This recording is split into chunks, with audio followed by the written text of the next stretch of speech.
Hello, আসসালামু আলাইকুম। সবাই কেমন আছেন? আশা করি ভালো আছেন। আজকে জানাবো মোটরের কয়েল কেন পোড়া যায়, কেন জ্বলে যায় কয়েল। তো এটা একটা এক গোড়া মোটর, এটারও কয়েল হিট হয়ে জ্বলে গেছে। তো জ্বলে যায় কেন?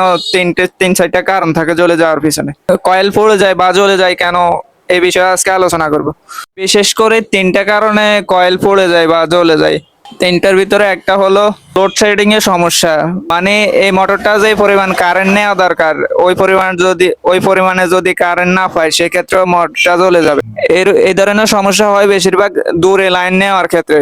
দেখা গেছে অনেকে অনেক দূর পর্যন্ত লাইন নিয়ে মোটর চালায়, সেক্ষেত্রে ওইখানে যে কোনো কারণবশত কারেন্টের ভোল্টেজ কম যাওয়ার কারণে আস্তে আস্তে কয়েলটা ভরে যায়। আরেকটা বিষয় হলো ক্যাপাসিটার যদি দুর্বল থাকে সেক্ষেত্রেও মোটরের কয়েল জ্বলে যাওয়ার সম্ভাবনা বেশি, জ্বলে যাবে। আর ক্যাপাসিটার দুর্বল থাকলে এটা চোখে দেখা যায়, কিন্তু কারেন্টের ভোল্টেজ কম থাকলে এটা বুঝতে পারবেন না, কয়েলটা আস্তে আস্তে জ্বলে যাবে। ক্যাপাসিটার দুর্বল থাকলে এটা বুঝতে পারবেন কিভাবে? মোটর চালু দেওয়ার পরে প্রথমে একটু আস্তে আস্তে ঘুরে পরবর্তীতে স্পিড বাড়ায়। এই ধরনের সমস্যা থাকলে বুঝতে পারবেন ক্যাপাসিটার দুর্বল। অনেক সময় দেখা যায় সুইচ দেওয়ার পরও চলে না, কিন্তু খাত দিয়ে ঘুরিয়ে দিলে একটু চলে বা স্টার্ট নেয়। এই ক্ষেত্রেও ক্যাপাসিটার নষ্ট হতে পারে। আর ৩ নম্বর বিষয় হলো, যদি এই মোটরের তার যে পরিমাণ তার দেওয়ার দরকার ওই পরিমাণে যদি তার না দেন, চিকন তার দেন, তা হলো কারেন্টের ভোল্টেজ কম যাওয়ার কারণে মোটরের কয়েলটা জ্বলে যাবে। অনেকে চিকন তার দিয়ে অনেক দূর পর্যন্ত নেয়, ডগি পর্যন্ত নেয়, সেক্ষেত্রে ওই জায়গাতে ভোল্টেজ যে পরিমাণ ভোল্টেজ লাগে, ভোল্টেজ না পাওয়ার গতিয়ে কয়েলটা জ্বলে যায় বা পুড়ে যায়।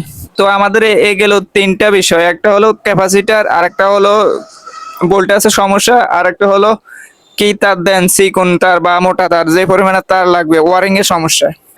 একটা ক্যাপাসিটার সমস্যা, একটা লোডশেডিং এর সমস্যা, একটা ওয়ারিং এর সমস্যা। এই তিনটা সমস্যা। আরেকটা সমস্যা হলো মেইন কানেকশন যেখান থেকে দেন ওইখান থেকেও ভোল্টেজ কম যাওয়ার সম্ভাবনা বেশি।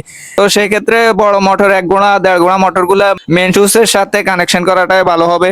আর কোথাও লুজ কানেকশন রাখতে পারবেন না, কারণ ভোল্টেজ কম যাওয়ার কারণে কয়েলটা পুড়ে যেতে পারে।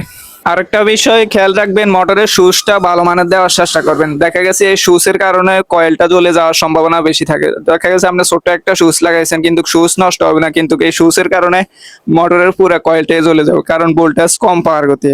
অনেক দূরে নেয়, অনেকে মোটর লাইন অনেক দূরে থাকে, সেক্ষেত্রে দেশের তো অবস্থা বেশি ভালো না, ভোল্টেজ এমনি ডিস্টার্ব দেয়।